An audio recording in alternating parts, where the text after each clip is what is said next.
आपण आज एक नवीन सायन्स एक्सपेरिमेंट बघणार आहोत, ज्यामध्ये आपण बघणार आहोत की जे तुमचं रेग्युलर वॉटर असतं आणि सॉल्टेड वॉटर असतं, यामध्ये कुठल्या वॉटरची डेन्सिटी जास्त असते. आपण काय केले, 2 ग्लास घेतलेले आहे, ज्यामध्ये ग्लास नंबर ए त्यामध्ये आपण काय केलेलं आहे, रेग्युलर वॉटर घेतलंय, आणि ग्लास बी मध्ये आपण काय करणार आहोत, रेग्युलर वॉटर मध्ये काय करणार आहोत, सॉल्ट मिक्स करणार आहोत. म्हणजे ते वॉटर आपण कशात कन्वर्ट करतोय, सॉल्टी वॉटर मध्ये कन्वर्ट करतोय. म्हणजे आपल्याला काय मिळालंय, पहिल्या ग्लासमध्ये आपल्याला रेग्युलर वॉटर आहे आणि सेकंड ग्लासमध्ये काय आहे बाळांनो, सॉल्टेड वॉटर आहे. आता आपण काय करणार आहोत, या दोन्ही वॉटर मध्ये काय करणार आहोत, कलर मिक्स करणार आहोत. आता पहिल्या रेग्युलर वॉटर मध्ये आपण कलर टाकलेला आहे. सिमिलरली आपण काय करणार आहोत, सॉल्टेड वॉटर मध्ये सुद्धा काय केलेलं आहे बाळांनो, कलर ऍड केलेला आहे.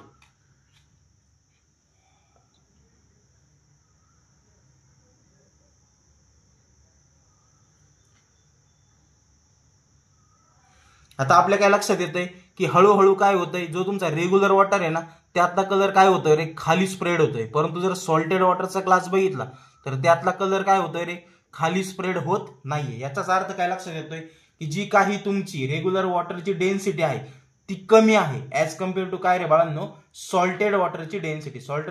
वॉटरची डेन्सिटी जास्त असल्यामुळे तो कलर खाली स्प्रेड होत नाहीये, परंतु रेग्युलर वॉटरची डेन्सिटी ही कमी आहे, त्यामुळे तो कलर काय होतोय रे बाळांनो, खाली स्प्रेड होतोय. थँक्यू.